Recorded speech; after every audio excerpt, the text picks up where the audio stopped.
신약성경 로마서 1장 30절인데요. 28절부터 32절까지 같이 읽겠습니다. 로마서 1장 28절부터 32절까지 한 절씩 교독하겠습니다. 제가 먼저 읽겠습니다.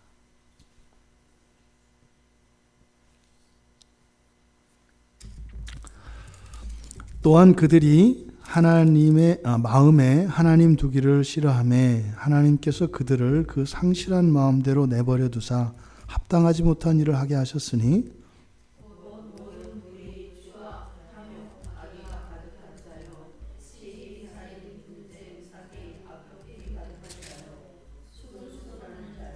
비방하는 자요, 하나님께서 미워하시는 자요, 능욕하는 자요, 교만한 자요, 자랑하는 자요, 악을 도모하는 자요, 부모를 거역하는 자요,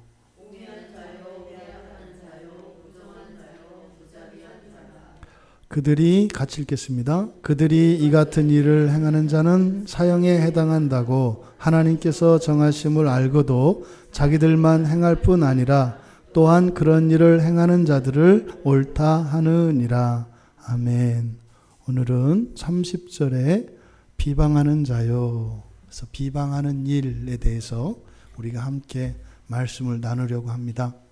지금 우리가 함께 읽은 28절에서부터 32절까지 이 말씀이 우리들에게 주시는 유익이 있다면 우리에게 정말 하나님의 은혜가 완전히 사라지면 우리가 당장 어떤 사람이 되는가 하는 것을 가르쳐 줍니다.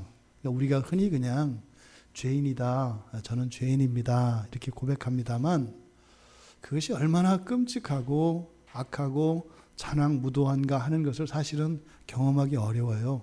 최소한 교회에 계신 분들은 양심에 따라서 또 이러니 저러니 해도 하나님의 말씀에 영향을 받습니다. 그래서 그렇게 아무리 교회 안에서 고약한 사람이라고 하더라도 세상 가면 그래도 이렇게 상위권에는 속합니다. 그래서 우리가 교회에서 죄인 해도 그렇게 이 죄가 얼마나 지독한 것인가 하는 것을 사실은 잘 못 누려요. 하나님의 은혜가 덮고 있기 때문에.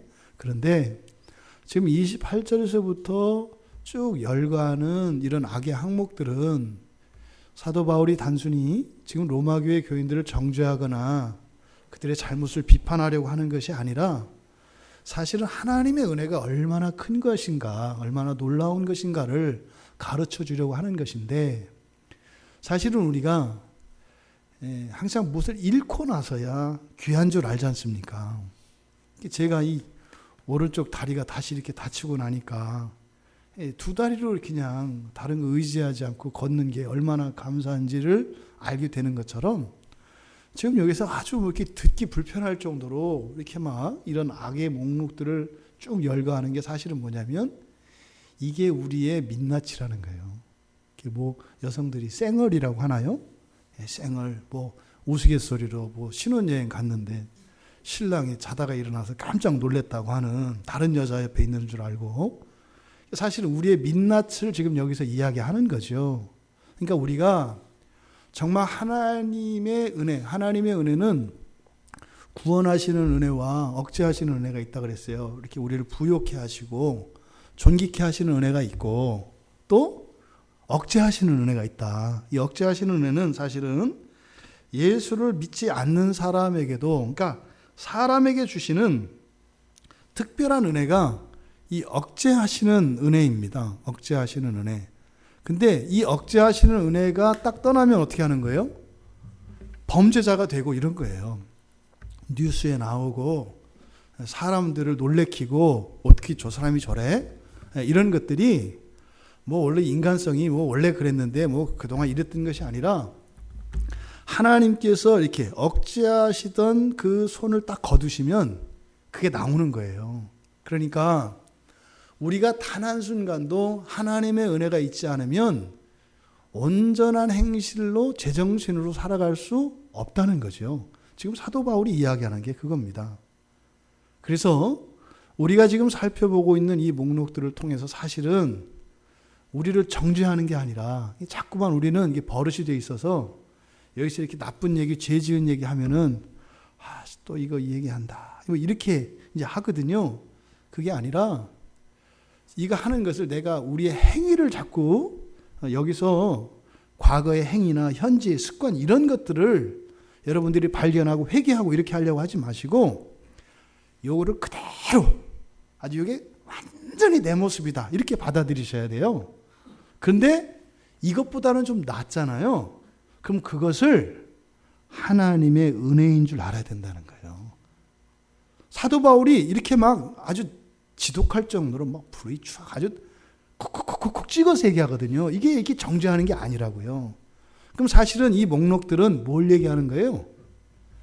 우리가 하나님께 감사해야 되는 은혜들이에요.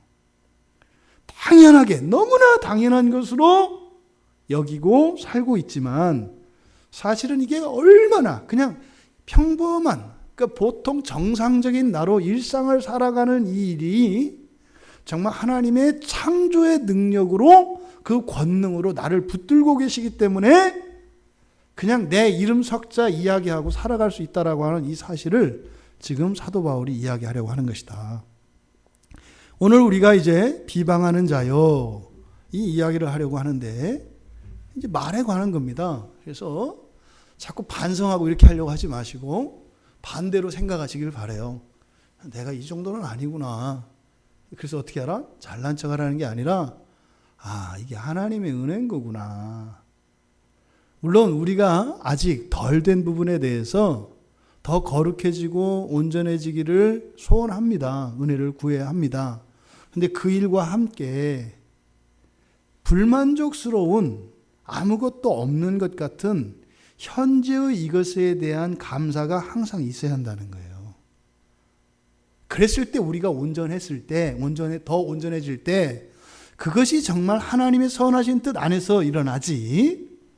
지금 이렇게 되어진 것은 이건 그냥 나 원래 그런 거 이렇게 생각하고 주시옵소서 해가지고 더 거룩해지는 이런 쪽으로 가게 되면은 교만해지게 되고 자신의 공로만 남는다 이 말입니다. 또 한번 툭 치면 어떻게 돼요? 죄책감과 또 정죄하느라고 또 그냥 굴파고 들어가는 거예요. 항상 불만족스럽고 부족한 것 같고 정말 하나님 앞에서 낯을 들 수 없는 것 같은 나 자신이라 할지라도 사실은 진짜 나는 어떻다? 그것보다 훨씬 더 악한데 내가 별거 아니라고 생각하는 그것도 하나님이 붙드셔서 그런 거다라고 하는 이 감사를 평생 잊지 않으시기 바랍니다. 그랬을 때라야 우리가 속지 않고요. 날마다 더 온전해지고 강건해지고 또 그럴 때마다 우린 더욱 겸손해지고 하나님만 높아질 수 있는 것입니다. 지금 28절 이하에서 지금 뭐 하는 자요? 뭐 하는 자요? 이것은 뭐 하는 자라고 하면 안 되고 뭐 하는 일이라고 해야 된다 그랬어요. 그래서 지금 여기서 열거하는 것은 상실한 마음대로, 상실한 마음이라고 하는 것은 하나님의 은혜가 거친 상태를 말하는 거예요. 하나님의 은혜가 거친 상태에 사람들이 하게 되는 일들을 사도 바울이 이야기해 주는 겁니다. 지금 로마 교회 교인들 안에는 그런 분쟁이 있어요. 잘못도 있고 또 이 사람들이 너무 잘하려고 하다가 잘못하는 것도 있어요. 못해서 잘못하는 것도 있지만 넘쳐서 잘못하는 거. 지금 사실은 여기서 열거하는 이런 항목들은 넘쳐서 잘못하는 그런 잘못들입니다. 여러분 우리가 한번 생각을 해보세요. 제일 쉽게 넘어지는 게 뭘까요? 나를 기준으로 다른 사람들을 생각하는 거예요. 근데 이게 어떤 일이 일어나냐면 그리스도인들은 보통 자기를 이렇게 교만하고 잘난 척 한다고 생각하는 사람 거의 없어요. 본인은 그렇게 생각 안 하거든요. 어떻게 해요? 항상 내가 우리 교회에서 가장 못하다 이런 생각을 다 가지고 있잖아요. 근데 이게 어떻게 또 이게 왜곡되냐면 그런 나보다 못하면 어떻게 되는 거예요? 나는 최하야. 파듯 그리스도인 되고 그냥 반드시 걸치는 게 나라고 생각을 해요. 겸손하잖아요. 근데 그거는 하나님 앞에서 그렇게 생각을 해야 되는데 이거를 사람들한테 대잖아요. 그럼 사실은 어떤 사람이나요? 다른 사람보다 나은 부분이 한두 가지는 다 있어요. 근데 어떤 거 하나를 흠잡아 가지고요. 그거를 싸잡아서 버리면 어떻게 돼요? 구원 안 받으세요. 회심 안 한 거고요. 예수 안 믿는 사람이 틀림없어요. 말은 안 하지만. 이렇게 가는 겁니다. 정말 조심해야 합니다. 지금 여기서 하나님의 은혜가 싹 거치면 우리가 하게 되는 일들, 합당하지 못한 일을 하고요. 그 다음에요. 모든 불의, 추악, 탐욕, 악의가 가득한 일을 하고요. 세 번째로 시기, 살인, 분쟁, 사기, 악독이 가득한 일을 하고요. 또 수근수근하는 일을 하고요. 그리고 여기서 비방하는 일을 한답니다. 먼저 우리가 이 본문의 말씀 비방한다는 이 말을 살피기 전에 우리가 그냥 쉽게 말실수하지 않습니까? 그리고 다른 사람들도 그렇게 하는 일이 있지 않습니까? 그것이 뭐라는 거예요? 그 사람이 특별히 악하거나 그 사람이 문제가 있는 사람, 그런 사람이어서가 아니라 왜 그런 일이 일어난다고요? 하나님의 은혜가 없기 때문이다. 그럼 반대로요. 하나님의 은혜가 임하면 그런 일이 사라지는 거예요. 이게 뭐 훈련하고 뭐하고, 은혜의 방편으로서 하는 거죠. 그러니까 하나님의 은혜가 필요한 것이지, 그러니까 그 사람을 미워하거나 그 사람을 우리가 이렇게 과소평가하거나 이렇게 정죄하면 안 된다라고 하는 것을 우리가 염두에 두고, 이 비방한다라고 하는 말이 무엇인가 우리가 함께 살펴보려고 합니다. 여기서 비방하는 일 그랬는데 이게 이제 카타랄로스라는 말이에요.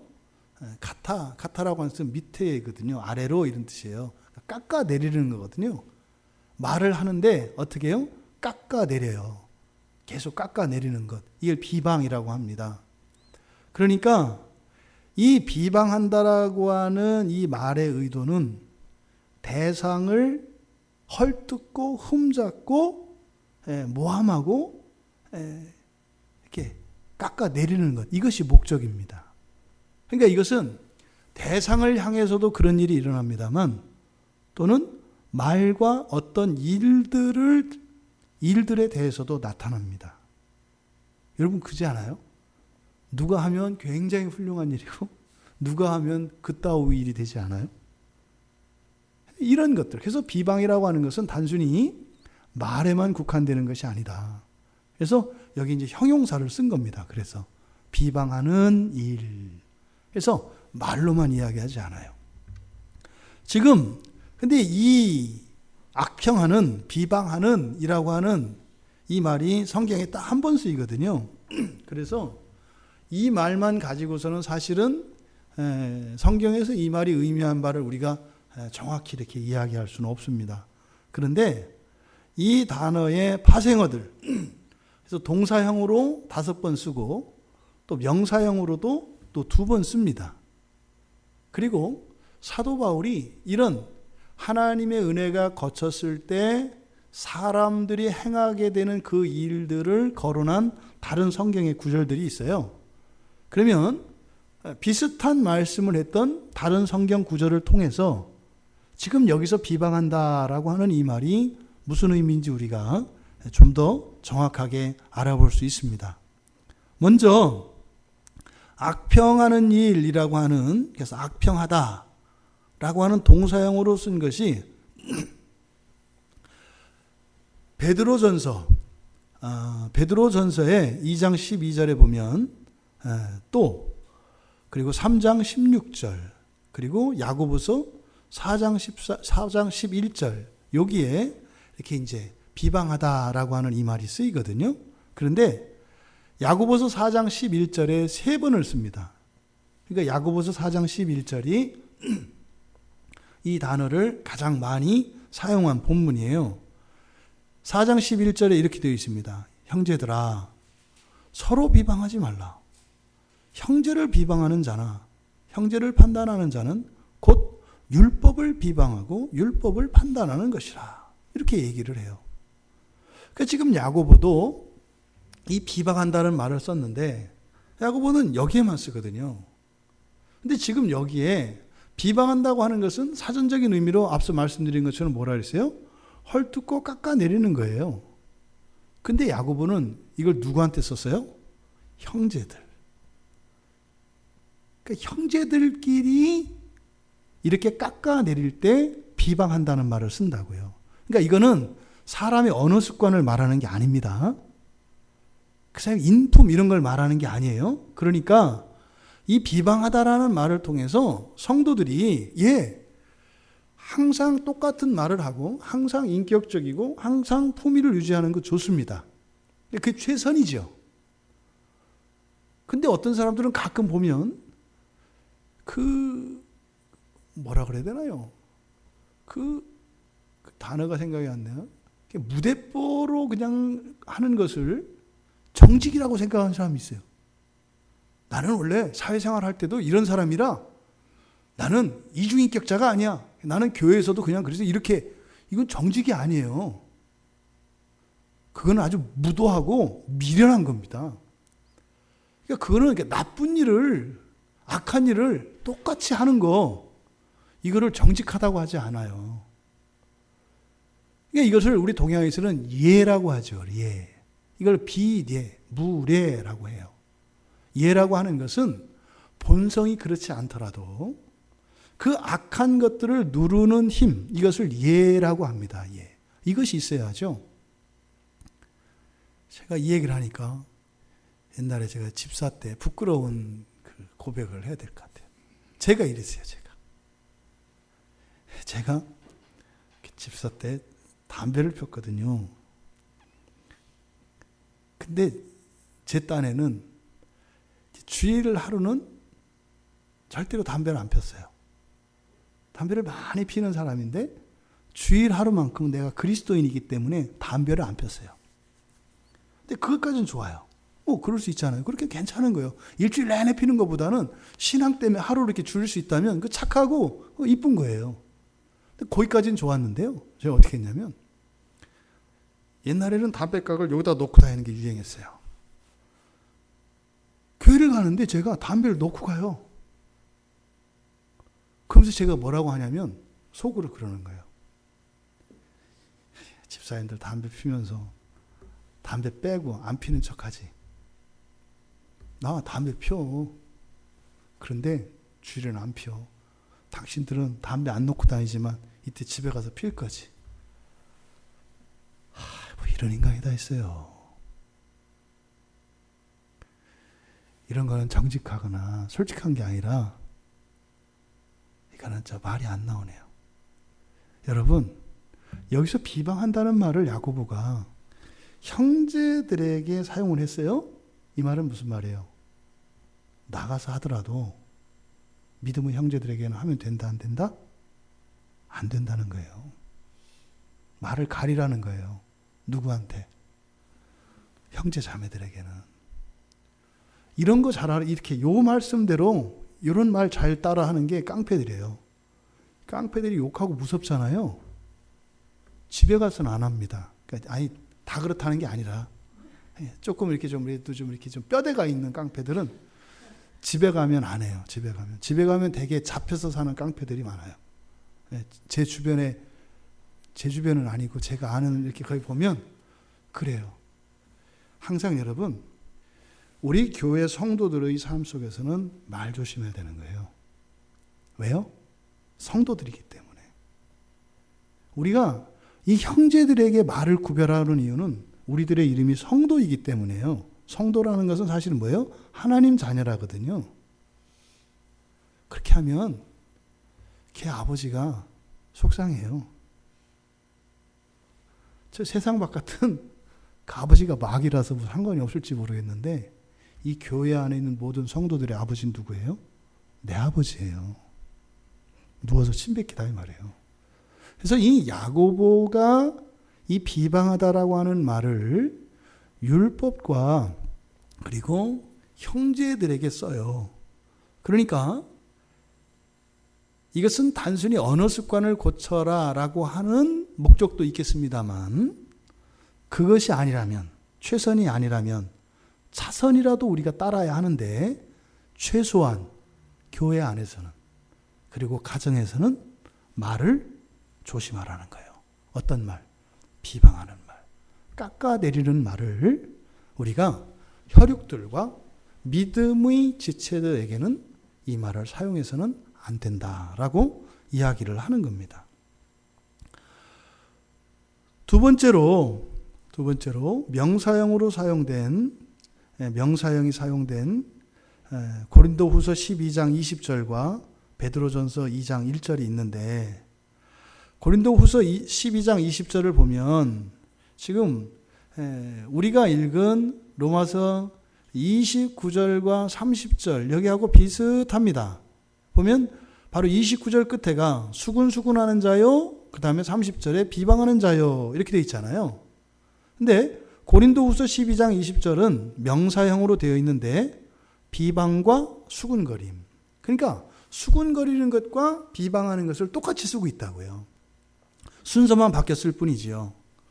그러니까 이게 지금 비방과 수군거리는 것은 그러니까 사실은 뭐예요? 하나예요, 하나. 그러니까 이 타켓은 말과 관계되어져 있는 것인데 이것을 넓게 일회까지 지금 확장시키고 있는 것이거든요. 근데 이렇게 둘을 하나로 말할 수도 있는데 이렇게 나눈 것, 지난주에 우리가 수군거림에 대해서 이야기했지 않습니까? 수군거림과 비방하는 것 차이는 뭐라 그랬어요?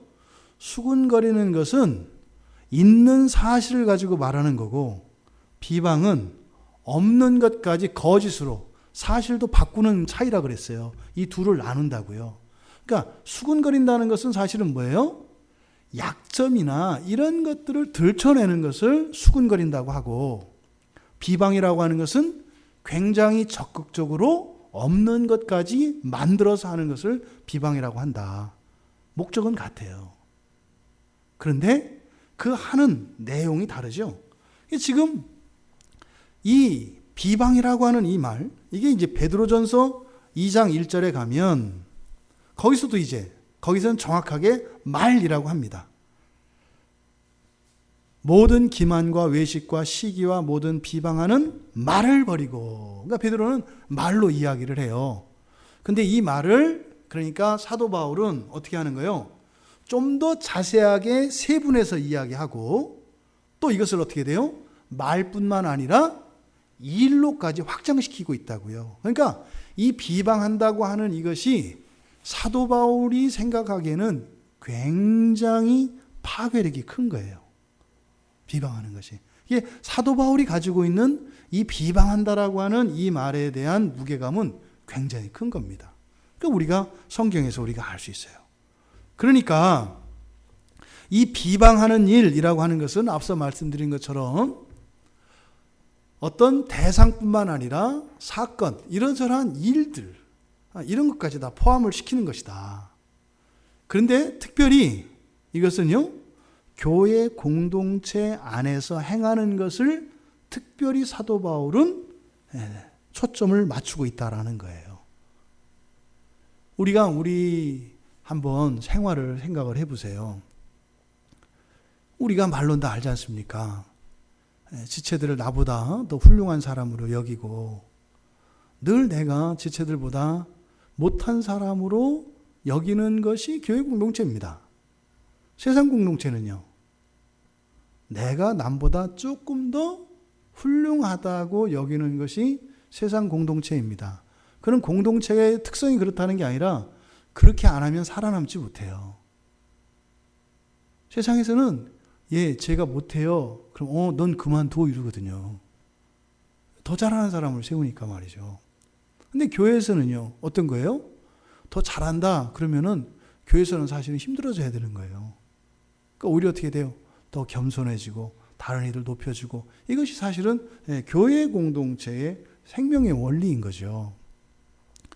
그런데 이 비방한다고 하는 이것은 사실은 교회의 역사 속에서 끊임없이 대두되었던 문제입니다. 빌립보, 골로새서 이렇게 특별히 고린도 교회 특별히 더 심했고요. 그러니까 사실은 이 신약 성경을 보면 이 비방하는 것으로 인해서 교회가 바람잘 날이 없었어요. 오늘도 마찬가지죠. 우리들 양심적으로 솔직하게 우리들의 신앙생활을 한번 되돌아보자고요. 그러니까 이렇게 비방하는 일들이 교회 안에서 비일비재합니다. 그러니까 이것이 얼마나 교회 안에 하나님의 큰 은혜가 필요한가. 그리고 그런데도 불구하고 교회가 깨어지지 않고 이렇게 있는 것을 보면 여전히 이 교회는 하나님께서 붙들고 계시구나 라고 하는 것을 우리가 알 수 있죠.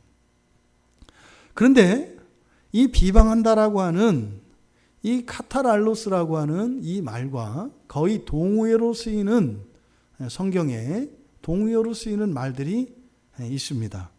우리말 성경에는 물론 그래서 비방하다라고 이제 번역이 되어 있습니다.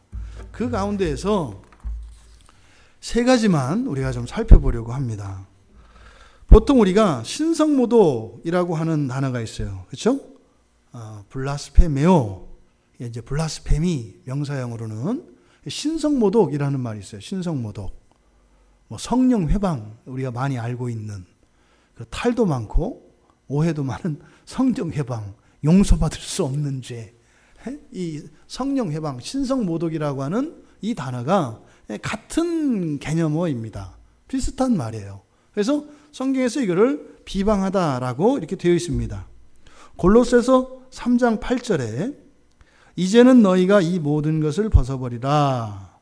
곧 분항과 노여움과 악의와 비방과 너의 입에 부끄러운 말이라. 이게 사실은 골로새서 3장 8절에서 말하는 너의 입에 부끄러운 말은 앞서서 이야기한 수근수근 거리는 것에 대한 등치어라고 보면 돼요. 왜 둘로 이렇게 쌍을 묶었기 때문에. 그럼 여기에 사용된 그 비방이 바로 블라스페메오거든요. 그러니까 신성모독하다. 이거는 지금 여기서 비방한다라고 하는 카탈랄로스는 그냥 할 때 무조건 헐뜯고 무조건 깎아내리는 거예요.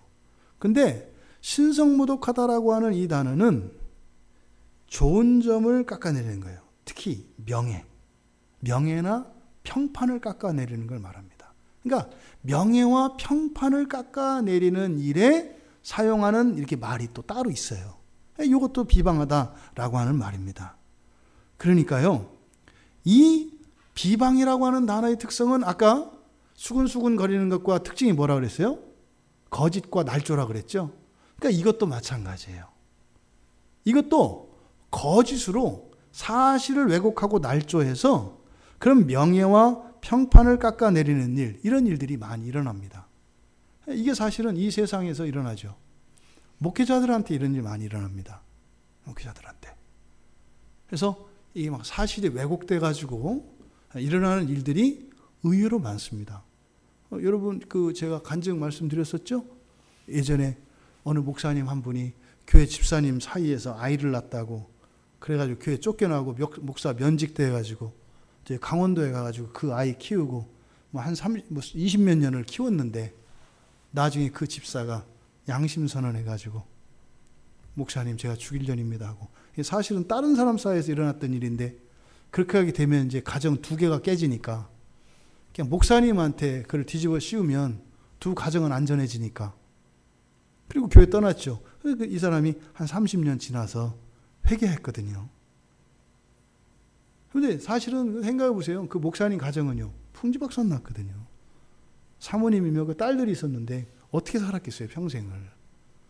그것도 이렇게 간음을 해서 난 아이를 또 자식이라고 데리고 가서 키우는 평생을. 정말 그런 목사님들이요, 한국에 많아요, 여러분. 이 나라가 왜 잘 사는지 아세요? 왜 대형교회가 있는지 아세요? 그 교회 목사님 때문에 있는 게 아니에요.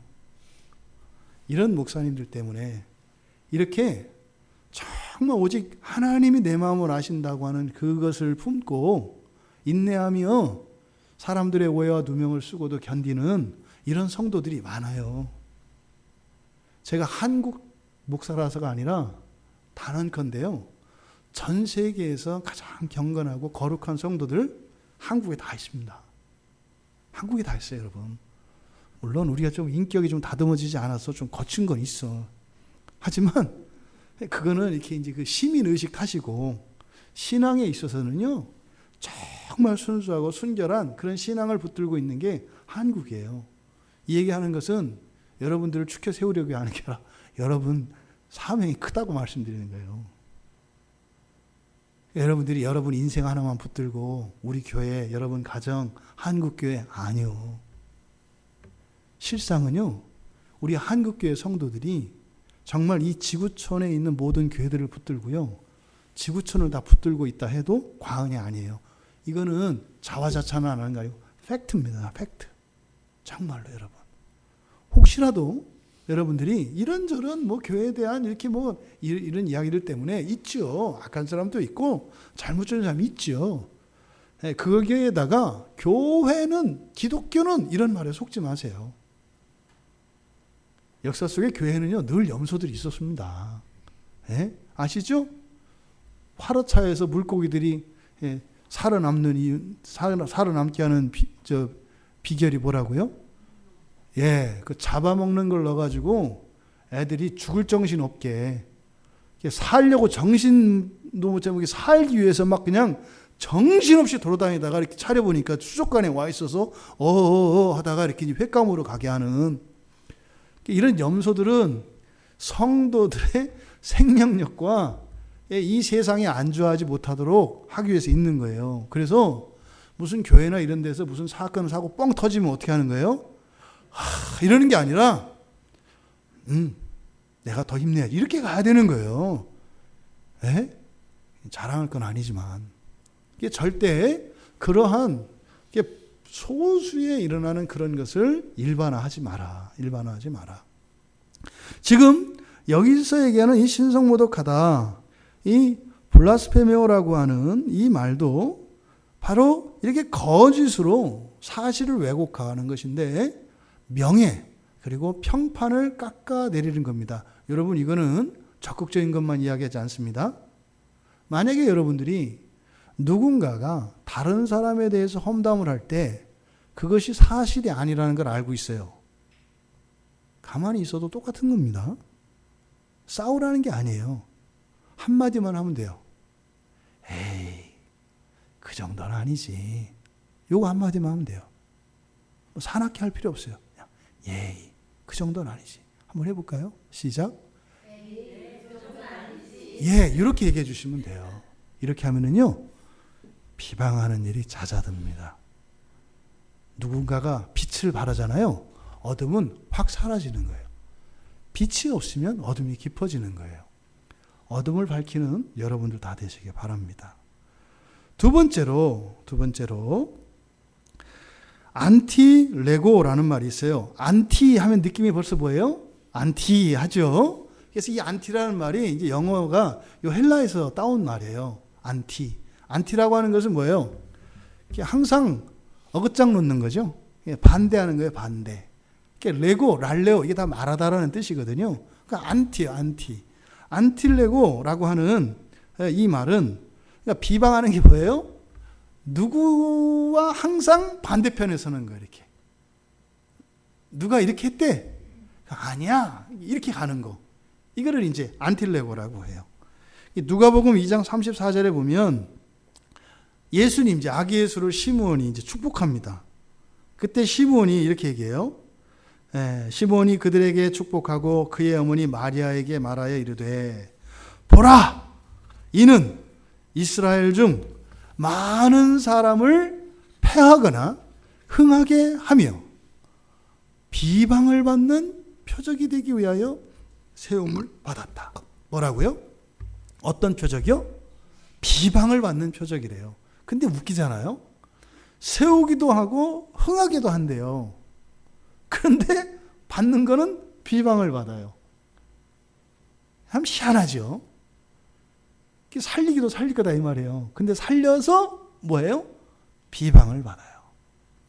예수님이 십자가에 못 박혀 죽으시는 이유는 물론 이제 그 과정에 있어서는 가룟 유다가 이렇게 배신하고 팔아서 고자질해서 이렇게 이제 갑니다만, 사실은 예수님을 죽이기로 가장 앞장섰던 사람들이 이제 대제사장들이거든요. 근데 이 대제사장들이 예수님을 죽인 이유는 예수님이 그리스도가 아니다, 메시아가 아니다라고 하는 확신 때문에 그런 게 아니에요. 시기에서 죽였다 그래요. 시기에서. 이게 무섭다니까요, 사람이. 사람이 하나님도 시기한다고요. 그래서 그 예수님은 비방을 받는 표적이래요. 비방을 받는. 그러니까 이때 비방이라고 하는 것은 바로 뭐예요? 안티예요, 안티. 그러니까 뭐예요? 세워도 반대하고 그리고 무너뜨려도 반대해요. 이해되시죠? 이게 비방이에요. 그러니까 비방하기로 한 사람은 뭐예요? 뭘 하는 게 상관없어요. 또 하나님이 우리에게 주신 지혜가 있어서 어떻게 쓰든지 우리는 비방할 수가 있거든요. 그러니까 이게 비방하다라고 하는 말이 가지고 있는 거예요. 그래서 이거는 무조건 반대하고 대적하는 말이나 행위를 말해요. 여러분 보세요. 우리가 하나님의 은혜가 거치면 어떻게 된다고요? 절대 둘이 못 살아요. 절대 둘이 못 살아요. 여러분 생각해 보세요. 서로가 이렇게 앙숙같이 으르렁거리고 산다고 생각을 해보세요. 살겠어요? 아마 하룻밤 사이에 살인사건 다 날 겁니다. 혼자 살 수는 없으니까. 이게 사람의 상태라니까요. 그러니까 이게 하나님의 은혜가 얼마나 놀라운가 보세요. 우리가 이제 그 수요일 아침에는 여기 요 동네에 있는 목사님들하고 같이 이제 공부를 하는데요. 이제 그 한 목사님이 미국 시민권자신데 하나님께서 이 한국 교회에 대한 특별한 마음을 주셔서 고민하다가 그냥 사서 고생하시는 분이 계세요. 혼자 여기 오셔가지고 야전 침대 가지고 이렇게 사시고 지금 뭐 너무 지금 몸이 안 좋으시고 그랬는데 그분이 계세요. 그러면서 이제 오늘 아침에 이제 뭐 이런저런 얘기 하다가 이제 말씀 중에 그런 얘기 하더라고요. 이 기러기 아빠의 삶을 모르니까 사람들이 서로 미워하고 싸우고 그러지. 부부간에 아이고 기러기로 살아봐. 뭐 불평이 어딨고 뭐가 어딨고 뭐 이제 이런 얘기를 하시더라고요. 정말 그런 거죠. 우리가 그냥 죽어도 같이 못 있겠어 하는 상태가 아닌 것이 뭐라고요? 하나님의 큰 은혜라고 얘기를 하는 거예요.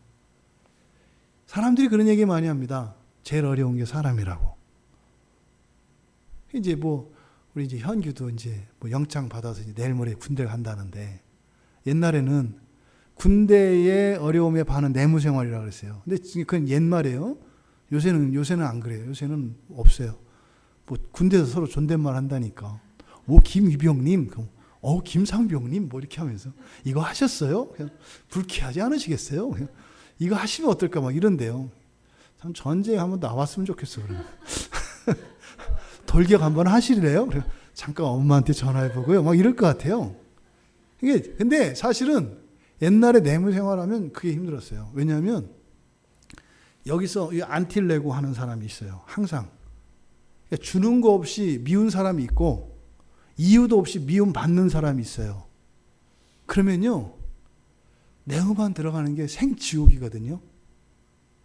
가끔 막 이렇게 부부관계가 깨지거나 집에서 어떤 불화가 있을 때 그런 거잖아요. 막 가긴 가야 되겠는데 절대 가서 안 되는 상황 이런 거잖아요. 이게 안틸레고 상황이에요. 그러니까 아주 그냥 반대하고 대적하기로 작정했어. 말뿐만 아니라 모든 행동과 모든 것에 대해서. 이게 이제 비방이라고 하는 말이 가지고 있는 또 다른 의미입니다. 그 다음에 세 번째로 오네이디조라고 하는 말이 있어요. 오네이디조. 이거는 이제 욕한다는 의미예요.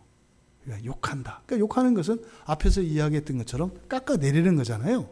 그런데 이 오네이디조라고 하는 말은 좀 의미가 이제 좀 달라요. 어떤 의미가 다르냐면 벌 받아야 할 사람처럼 보이는 거예요. 와, 이게 심한 거예요.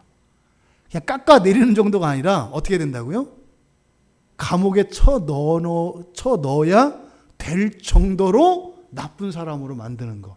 그러니까 이 비방한다는 말이 성경에 보면 이 급수가 이렇게 있다고요. 이 정도차가 그러니까 굉장히 세분되어 있어요. 그러니까 이 오네이디조라고 하는 말은 어떻게 해요? 그냥 깎는 정도가 아니에요. 어떻게 해요? 이 사람을 범죄자로 만드는 게 목적이에요. 와, 무섭죠. 무섭죠. 사실은 예수님이 이런 일들을 당하시잖아요. 예수님은 그냥 깎아내리기만 하지 않아요. 그리스도 아니야. 네가 무슨 그리스도야. 이것도 비방하는 거잖아요. 근데 그 정도가 아니라 뭐예요? 누명을 뒤집어 써서 씌워서 사형 십자가에 못 박으려고 한다고요. 그러니까 예수 그리스도에 대해서 했던 이런 행했던 모든 말들, 위증과 모함과 이런 것들이 어떻게 해요? 다 비방한다는 말 안에 들어가 있는 거예요. 그러니까 로마서 15장 3절에서 그리스도께 대해서 이야기를 합니다. 그리스도께서도 자기를 기쁘게 하지 아니하셨나니 기록된 바 주를 비방하는 자들의 비방이 내게 미쳤나이다 함과 같으니라. 이 비방한다는 게 바로 뭐예요? 구원하시기 위해서 메시아가 오셨는데 이 메시아를 욕하고 메시아를 가장 극악무도한 죄인으로 만드는 사람들을 비방하는 자들이라고 이야기한다고요. 이게 비방의 정도가 달라서 그렇지 이 비방이라고 하는 말 속에 있는 이 의미가 굉장히 무섭습니다. 그러니까 이 비방이 언제 끝나요? 죽어야 끝나요. 죽어야. 난 그런 생각한 적 없어요. 그냥 내에서 조금 미워한 것 뿐이에요. 그거 하고 나면 그 다음 단계로 진도가 나간단 말이에요. 그러니까 여기에서 열거하고 있는 이런 모든 악의 목록들을 보면 우리 안에 있는 하나님의 은혜가 싹 거쳐지고 나서 우리 안에서 들어오는 생각과 의도와 이런 목적들은 다 뭐예요? 다 죽이는 거예요. 다 죽이는 거로 가게 돼 있어요. 다 죽이는 거로. 근데 지금까지 웬만큼 다 하셨잖아요. 그죠? 그렇게 비방하는 세상 속에서 죽지 않고 사는 것이 하나님의 은혜인 줄 믿습니다. 여러분들이 전과 한 10범은 됐어도 했어야 돼요. 우리 권사님도 예수 믿은 지 오래되셨잖아. 그러면은 감옥을 갔을 가능성이 많은 거예요. 이런 비방을 받아서. 예수님도 십자가에 죽으셨는데 권사님들이 어떻게 무사할까요? 이게 농담 같지만 사실이라니까요. 지금 사실은 이게 이제 점점점 가시화 되잖아요. 이런저런 법으로 얽어매가지고 신앙의 자유를 막 침해했다 그래서 이제 목사님들 벌금 내고 감옥 가고 지금 시작됐거든요. 목회자들 감옥에 넣는 쓰나미가 전 세계에서 이제 시작됐습니다. 이제 일어나기 시작했어요. 전도한다고 감옥 가고, 동성애 나쁘다고 했다고 감옥 가고, 설교하다가 예수 믿으라고 다른 사람의 신앙의 자유를 침해했다고 감옥 가고, 이 일들이 일어나고 있어요. 이제 우리나라는요, 이제 곧 세금 가지고 감옥 갈 겁니다. 세금 가지고 전과자 될 거고요. 세금 문제가 세금이 아니라고 말씀을 드렸죠. 배임죄. 그럼 형사범이 됩니다. 전과자가 돼요. 이게 지금 농담 같은데 이미 다 이루어진 사건이거든요. 우리 교단 교회 하나가 이미 시범 케이스로 당했어요. 세무사찰 이런 거 당했다고요. 그 다음에 이제 동성애 문제예요. 동성애 줄에 안 서면 걸리거든요. 여러분들 제가 동성애자가 와서 줄에 서달라고 하면 제가 줄에 서요, 안 서요? 그럼 제가 감옥 가면 여러분들 어떻게 하셔야 돼요? 사실 꼭 넣어야 돼요. 옥바라지 하시고. 이게 중단될 수 있길 바랍니다. 절대로 이 법이 우리나라에서 만들어지지 않기를 원합니다. 여러분들 목소리 내셔야 돼요. 그럴 때는 제가 이번 주 수요일이었나 아니죠. 이번 주 지난주였나? 이번 주 월요일이었나 보죠? 연합뉴스라고 하는 그 언론 보도를 제가 봤어요. 연합뉴스 보도가 그렇게 나온 거예요. 에이즈 환자 아시죠? 에이즈 환자가 동성 간의 성관계보다 이성 간의 성관계에서 에이즈가 더 많이 생겼대요. 이해가 되세요? 저도 알기로는 이 동성애자들 사이에서 에이즈가 생기는 거로 제가 알고 있거든요. 그런데 그게 국립건강진흥센터인가? 우리 국가에서 하는 그 기관이 있어요. 질병센터. 국가기관이거든요. 거기에서 발표한 내용이래요. 그거를 연합뉴스라고 하는 이 언론기관에서 그거를 이렇게 기사를 낸 거예요. 근데 제가 요즘은 항상 동성애 문제, 이거는 제가 이렇게 촉각을 곤두세우고 있기 때문에 보통은 이제 타이틀만 보는데 그 내용이 또 이상하잖아요. 진짜? 그리고 내용을 읽었어요. 제가 울고 싶었습니다. 이 나라가 도대체 어디로 가려고 하나. 그 안에 내용을 읽었더니 말입니다. 우리나라 에이즈 환자가 한 11,000명 된대요. 우리나라 에이즈 환자가. 그런데 여자는 800명이래요. 그럼 에이즈 환자 대부분은 누구예요? 남자예요, 남자. 그러니까 10,000명 정도가 남성 에이즈 환자고 800명 정도 에이즈 환자가 여성들은 그러니까 굉장히 적은 거예요, 비율이. 2016년 기준으로. 그리고 2016년에 새로 생긴 에이즈 환자 숫자가 나오더라고요. 남자는 한 1,100명이 늘었어요. 여자는 60명이 늘었어요. 그러면 이건 지금 뭘 얘기해요? 남자 동성애자들 때문에 에이즈가 생기는 거예요. 왜? 자기들끼리 생기니까. 그럼 이거는 있잖아요. 초등학교 한 3, 4학년만 돼도 이렇게 보면 원인을 알아요. 아, 이게 정말 특히 남성 동성애자들이 에이즈와 직결되어 있구나. 그냥 알 수 있는 거거든요. 이게 얼마나 더러운 거예요. 그런데 말입니다. 국가에서 그걸 뭐라 그랬어요?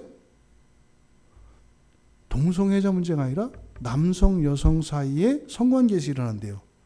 그러면 그 얘기대로 하면 어떻게 돼요? 2016년에 새로 생겨난 에이즈 환자 여자 60명이 남자 에이즈 환자 1,000명하고 관계했다는 거예요. 지금 에이즈 걸려가지고 어쨌든 뭐 일단 병에 걸려있으면 불쌍하잖아요. 근데 에이즈 걸린 여자들을 뭐로 만든 거예요? 완전히 창기로 만들어버린 거예요. 나라에서. 근데 그거를 신문기자가 연합뉴스에서 그걸 또 신문으로 내버려요. 그럼 대부분은 타이틀만 본다고요. 이게 뭘까요? 동성애 때문에 에이즈 생기는 거 아니라고 얘기하는 거예요. 그러니까 지금 작심을 했어요. 동성애법을 지금 법으로 만들기를 작정을 했다고요. 그러니까 지금 대부분 사회에서 성 문제로 일어나는 것들은 근데 보세요. 이것들이 다 짜집기해서 어디로 가요? 동성애로 가요. 동성애로. 그러니까 이런 시도가 이제 막 일어나고 있거든요, 여러분. 여러분, 이런 악한 세대에서 우리가 누명 안 쓰고 이렇게 살아가는 거 당연한 거 아니라니까요. 어떻게 이럴 수 있다고요? 하나님 은혜라고 말씀드리는 거예요, 여러분. 병을 얻기 전에는 건강한 게 은혜라고 생각 안 하는 것처럼 그 당사자, 피해를 보는 당사자가 되기 전까지는 모르는 은혜가 있어요. 근데 그건 겪고 나서 알 일이 아니죠, 그죠? 겪기 전에 알아야죠. 그러니까 아는 방법이 두 가지예요. 감사함으로 아는 게 있고 몸으로 겪어서 아는 게 있어요.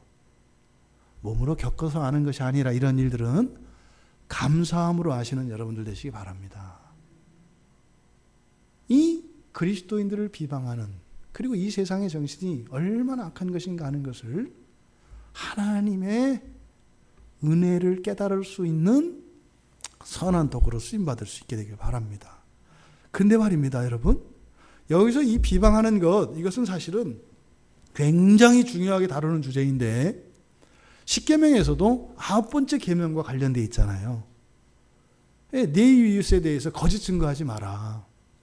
위증 아니에요, 위증. 그 대표적인 게 나봇의 포도원이라고요. 예? 그거 이게 말이 돼요. 왕이 돼가지고 포도원이 마음에 든다고 그를 뺏을 때 사람들 졸개시켜가지고 위증하고 하는. 근데 사실은 이런 일이 옛날에가 아니라 우리나라도 많이 있었어요.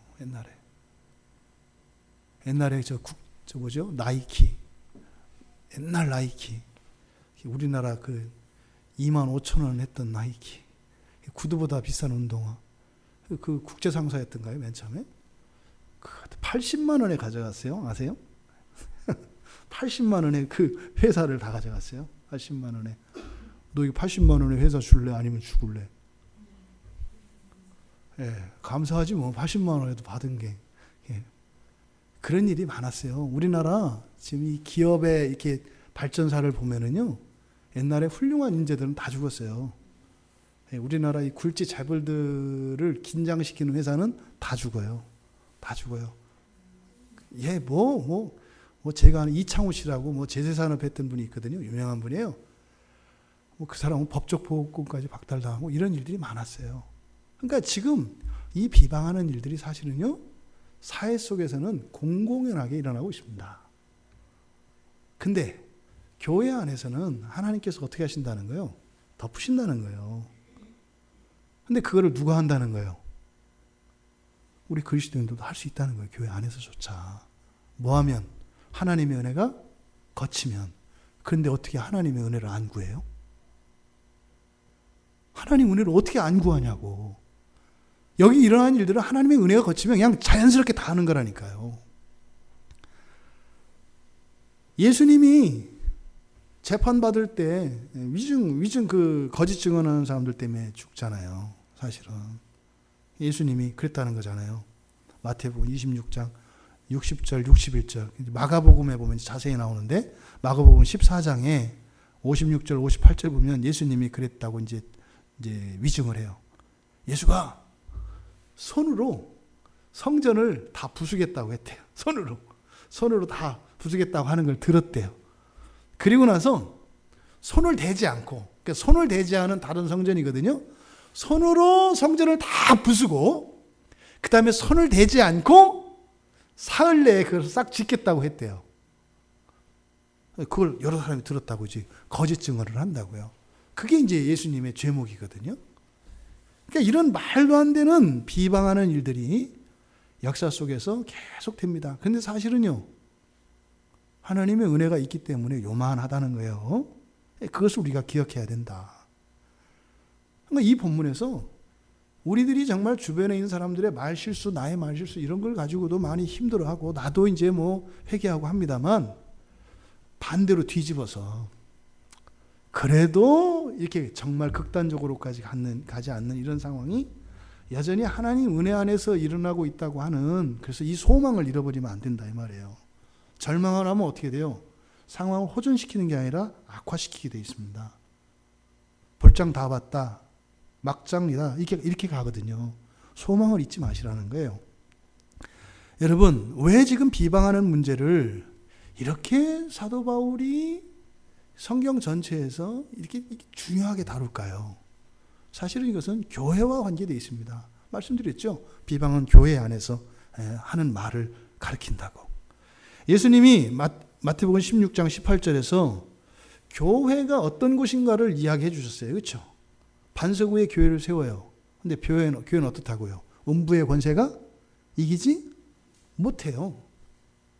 음부의 권세가 이기지 못한다니까요. 하나님이 그렇게 하시면 못하는 거예요. 교회가 없어질까요? 안 없어질까요? 안 없어져요. 그렇게 되질 않아요. 그러니까 이 역사 속에서는 교회를 공격하는 가장 주요한 수단이 두 가지가 있어요. 하나는 외부에서 박해하고 핍박하는 겁니다. 외부에서 교회를. 이게 이제 사실은 사도행전의 이야기거든요. 사도행전은 뭐예요? 끊임없이 교회를 박해하는 이야기예요. 그런데 그럴 때마다 교회는 어떻게 돼요? 오히려 봄에 불 퍼지듯이 계속 커가요. 계속 커가요. 그게 교회 역사거든요.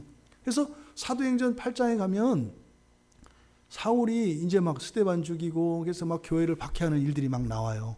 그래가지고 어떻게 돼요? 다 튄다고요. 다 튀어요. 겁나서. 도대체 여기는 살 수가 없다 그래가지고 사도들을 제외하고는 다 도망갔다 그래요. 근데 도망 늦게 간 사람은 또 다 갇히고 죽었어요. 바로 안 간 사람들은. 도망가는 그 사이에 또 막 집집 가정마다 찾아가가지고 남녀노소를 불문하고 잡아다가 다 집어넣었거든요. 그래서 어떻게 해요? 교회 없어진 줄 알았어요. 근데 금방 9장에 가면은요, 바로 9장 끝에서 오히려 온 유대와 갈릴리와 사마리아 교회가 평안하여 든든히 서가고 주를 경외함과 성령의 위로로 진행하여 수가 더 많아지느니라. 이게 외부에서 박해를 하고 칼로 죽이고 감옥에 가두고 협박을 해도 교회는 없어지는 게 아니에요. 그런 역사의 교훈이죠. 오히려 그런 순교와 박해 뒤에는 교회가 굳건하고 강건하게 세워져 갑니다. 이게 사실은 교회가 겪는 외적인 이런 환난들은 절대 교회를 위협하지 않아요. 절대로. 그리고 그것 때문에 위축되거나 그런 일 없다고요. 오히려 교회는 더 강해집니다. 왜요? 교회는 성령께서 지키시기 때문에 그래요. 사도행전 20장 28절에 보면 성령이 사람들로 하여금 교회를 보살피게 하셨다 그래요. 성령이 붙들거든요. 누가 성령을 이기겠어요? 그러니까 외부에서 들어오는 이런 것들은 절대 교회를 흔들지 못합니다. 그런데 교회를 흔드는 약점이 하나 있어요. 유일한 거. 어디세요? 안에서. 예수님이 마태복음 12장 25절에서 이제 바알세불 논쟁할 때 그렇게 얘기를 하세요. 분쟁하는 나라마다 황폐하여질 것이요. 스스로 분쟁하는 동네나 집마다 서지 못하리라. 그러니까 교회는 뭐만 안 하면 돼요? 분쟁만 안 하면 돼요. 그런데 뭐예요? 다른 거 하려고 그러고 그것만 하려고 그래. 그러니까 분쟁만 안 하면 되는데 꼭 분쟁은 하겠대. 이게 문제예요. 이게. 그러니까 교회의 약점은 분쟁이에요. 교회는 절대로 누가 허물 수가 없다니까요. 그래서 어떻게 해요? 교회 안에서 발로 차서 내쫓기 전에는 절대로 교회를 허물 수가 없는 거라고요. 오히려 부숴가지고 허무는 것 같이 막 흩어놓으면 거기에 살아나서 교회가 커져요. 그러니까 그렇게 안 부순다니까요. 그러니까 어떻게 해요? 안에서 분쟁을 일으킨다고요. 안에서. 그것만이 서지 못하게 하는 방법이라는 것을 마귀가 예수님 말씀을 듣고 알아요. 하나님 말씀이 진리라는 걸 안다고요. 바로 이 분쟁을 일으키는 가장 원인이 되고 기본적인 원인이 되고 주요한 것이 바로 뭐예요? 비방하는 거예요. 비방하는 거. 그러니까 이것은 비방은 분쟁을 일으켜서 이 분쟁은 결국은 사실 뭐예요? 교회를 허무는 데 목적이 있는 것입니다. 그래서 야고보가 혀를 제갈 물리지 않으면 경건은 다 헛것이다 그래요. 경건은 그냥 신앙이라고 생각하시면 돼요. 네가 예수를 믿어도 있잖아. 네 혀를 제갈 물리지 않다면 또 비방하고 그러면 네가 예수를 믿긴 믿는데 네가 교회를 맨날 허문다? 기가 막힌 얘기예요. 이게 우리나라 6.25처럼 동족상잔의 비극이 일어나는 것처럼 형제자매가 서로 죽이고 죽이는 이런 일이 일어나는 거예요. 뭐하면? 혀를 제갈 먹이지 못하면. 이 말씀이 여러분 그 교회를 허물 수 있는 유일한 길이기 때문에 이게 중요한 거예요. 이것보다 더 중요한 거 많아요. 그런데 교회를 허물어뜨릴 수 있는 유일한 길이기 때문에 이게 중요하다고요. 그래서 성경에서 그렇게 수근수근거리고 비방하고 하는 이런 말들. 근데 사도 바울은 말뿐만 아니라 그런 행동들까지 확대 적용하고 있다라는 겁니다. 베드로 사도가 베드로전서 3장 10절 11절에서 이렇게 말을 합니다. 그러므로 생명을 사랑하고 뭘 사랑하고요? 생명을 사랑하고 좋은 날 보기를 원하는 자는 뭘 보기 원해요? 좋은 날 보기 원하는 자. 그럴 때는 그런 자들은 혀를 금해서 악한 말을 그쳐라. 악한 말을 그쳐라. 그 입술로 거짓을 말하지 말라. 그리고 악에서 떠나 선을 행하고 화평 평을 구하며 그것을 따르라. 동일한 말씀입니다. 교회는 성령께서 지켜주시지만 우리가 서로 비방하고 헐뜯으며 서로의 약점을 수군거리고 그렇게 서로의 명예를, 서로의 평판을 깎아내린다면 성령께서도 돕지 않으신다는 거예요. 그러니까 성령이 우리를 버리시는 것이 아닙니다. 절대로 이것은 해서 안 된다는 거예요. 왜요? 내 자식들이 치고받으면 누구를 도와요? 여러분, 내 자식끼리 싸우면 어떻게 하냐고요? 거기서 둘 중에 하나 누구를 내보내요? 못 내보내요. 잘잘못이 없잖아요. 치고받으면. 형제간에 자매간에 비방을 하면 하나님이 돕지 않으십니다. 어떻게 해요? 찢겨서 아픔을 겪게 합니다. 그렇게 해야 다시는 안 싸우거든요. 이 비방하는 일, 이것이 정말 하나님의 은혜가 아니었다면 이 세상에 어떠한 공동체도 사실은 있을 수 없다는 거죠.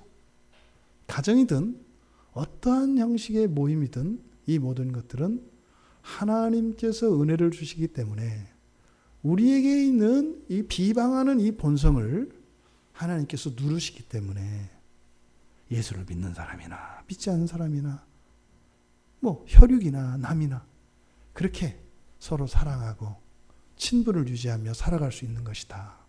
여러분들 지나치며 뭐 여러분들이 길가에서 뭐 두 사람 나란히 걸으며 이렇게 즐겁게 이야기하고 사이좋아 보이는 사람도 있지 않겠어요?